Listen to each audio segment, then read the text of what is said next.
একটি দর ভোটের বিনিময়ে জান্নাতের টিকিট দেওয়ার মতো শিরকি কথাবার্তা বলছে বলে মন্তব্য করেছেন সাবেক অ্যাটর্নি জেনারেল ও ঝিনাইদহ ১ আসনের বিএনপি মনোনীত প্রার্থী অ্যাডভোকেট আসাদুজ্জামান।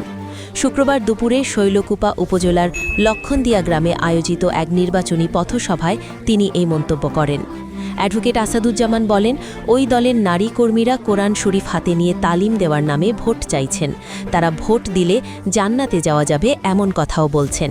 এ ধরনের শিরকি বক্তব্য দিয়ে ভোট আদায় করা যাবে না। তিনি আরও বলেন, এ ধরনের প্রতিশ্রুতি নির্বাচনী আচরণবিধি ও প্রচলিত আইনের সুস্পষ্ট লঙ্ঘন।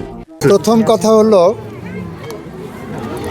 ভোট নিয়ে আমি কোনো সংশয় দেখি না, কোনো ষড়যন্ত্র দেখি না। বাংলাদেশ আজ ভোটমুখী, বাংলাদেশের মানুষ ভোট দিতে উন্মুখ হয়ে আছে। সুতরাং কারোর মনের মধ্যে যদি ভোট বানচালের কোনো স্বপ্ন থেকে থাকে, ওটা স্বপ্নই থেকে যাবে, কখনো বাস্তবে রূপ পাবে না। সুতরাং জাতীয়ভাবে ভোট নিয়ে আমি কোনো সংকটের সংশয়ের আশঙ্কাই নাই। দ্বিতীয়ত হলো, শৈলকুপায় সন্ত্রাসের রাজত্ব ছিল এক সময়। আপনারা যারা উপস্থিত আছেন তারা জানেন, গত 17 মাসে শৈলকুপার থেকে শান্তির জনপদ আর কোনো জায়গায় বাংলাদেশে ছিল বলে আমার জানা নাই। বিচ্ছিন্নভাবে দুই একটি ঘটনা যদি কেউ ঘটানোর চেষ্টা করে, সেটা আমি বিশ্বাস করি আইনিভাবে মোকাবেলা করা হবে। সেখানে আমাদের নেতাকর্মীদেরকে ধৈর্য ধারণ করতে বলছি। কেউ অশান্তভাবে তার প্রতিবাদ করবে না, এটা আমাদের নির্দেশনা।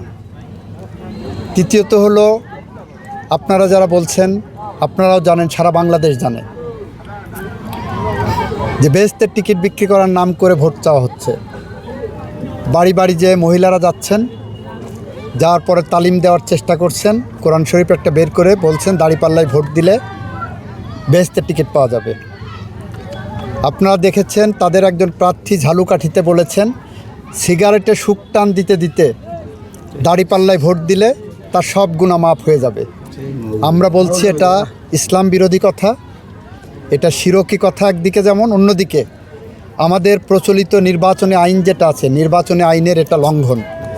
কারণ নির্বাচনী আইনে বলা হয়েছে, ধর্মকে অপব্যাখ্যা করে কেউ যদি নির্বাচনে ভোট চায়, সেটা হলো নির্বাচনী আচরণবিধি লঙ্ঘন। আমরা তার বিরুদ্ধেও কথা বলছি।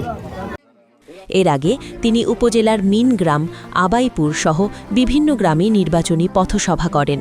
পথসভায় শৈলকুপা উপজেলা বিএনপির সাধারণ সম্পাদক হুমায়ুন বাবুর ফিরোজ, কেন্দ্রীয় ছাত্রদলের নেতা রুবেল হোসেন সহ বিএনপি ও এর অঙ্গ ও সহযোগী সংগঠনের নেতাকর্মীরা উপস্থিত ছিলেন।